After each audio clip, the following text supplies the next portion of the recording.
And ensuring that election advertising helps to promote responsible and informed voting and making it more convenient for Singaporeans to vote, whether they're residing overseas or in nursing homes.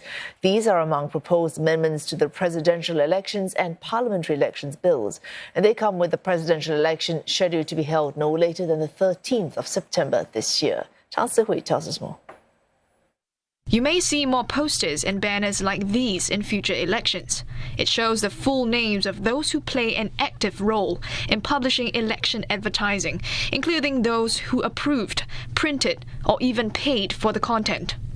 The proposed rules will also apply to those who amplify or share and repost the election advertising. However, Singaporeans who are not candidates or election agents will be exempted. The election's returning officer will also have powers to issue corrective directions for online breaches. These include directing the content publisher to disable or reduce access to Singapore end users. Part of ongoing efforts by the Elections Department to improve the electoral processes, one political analyst says they also give greater clarity to voters.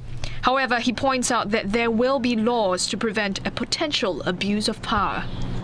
I see the bill as providing these broad powers, for the returning officer to enable him or her to move swiftly on election advertising, that would prejudice the elections, as well as law and order in Singapore. We must also bear in mind that whatever constitutes a breach of election advertising laws would be clearly stipulated in the law.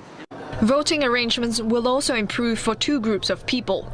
First, overseas Singaporeans. There are about 200,000 Singaporeans living overseas. Around 5,000 voted in the last general election. Soon, they will be allowed to vote by post. But to be accepted for counting, returning envelopes must be postmarked before polling day, and the postal ballot papers must reach the custody of the returning officer within 10 days after polling day. Second, nursing home residents.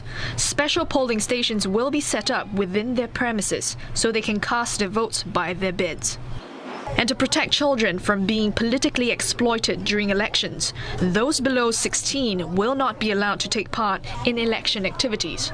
But I think the larger intent of the proposed amendment continues to recognize that children can perhaps have a special appeal to voters during elections. As minors, the law assumes that they may not be able to assume full responsibility for their actions, for what they are engaging in. The proposed amendments will also provide more flexibility to put contingency plans in place against disruptive events. These include a flood or a health hazard like the COVID-19 pandemic during which GE 2020 was held. The bills could also see polling stations set up in adjacent electoral divisions to bring greater convenience to voters who reside near the electoral boundary.